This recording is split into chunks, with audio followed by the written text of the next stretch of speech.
Sejumlah warga di Kabupaten Aceh Besar berharap pemerintah setempat untuk segera mengoperasikan mal pelayanan publik yaitu di kawasan Lambaro, Kecamatan Inginjaya.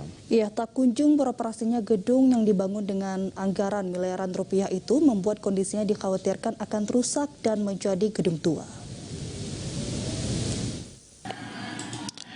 Harapan disampaikan menyusul tidak terlihatnya tanda-tanda gedung di kawasan Pasar Induk Aceh Besar di kawasan Lambaro ini akan dioperasikan. Meski telah selesai dibangun sejak tahun 2019, namun hingga Januari 2022 belum terlihat aktivitas petugas melayani warga. Osman Lambreng, tokoh akademisi Aceh Besar mengatakan pemerintah Aceh Besar harusnya memprioritaskan pengoperasiannya.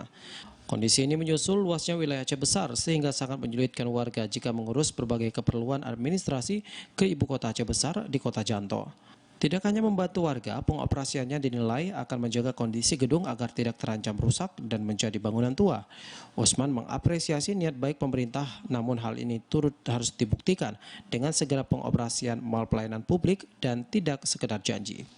Kalau hari ini tidak direalisasikan, tidak difungsikan, pada akhirnya nanti akan tambah besar. Ya. Kita mengapresiasi sebenarnya niat baik, tapi niat baik itu kan tidak hanya dengan janji, tapi buktikan bahwa sebelum berakhir dari jabatan Pak Mawardi ini sudah difungsikan. Kalau ini misalnya difungsikan di tahun 2020 ini kan mengangkat nama baik beliau juga.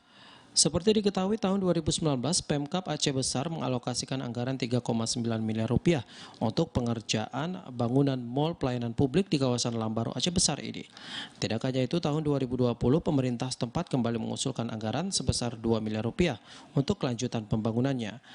Meski begitu, sejumlah bilik yang akan melayani berbagai keperluan warga di lantai 2 gedung ini tampak belum berfungsi. Dari Aceh Besar, Arman Konadi, TVRI melaporkan.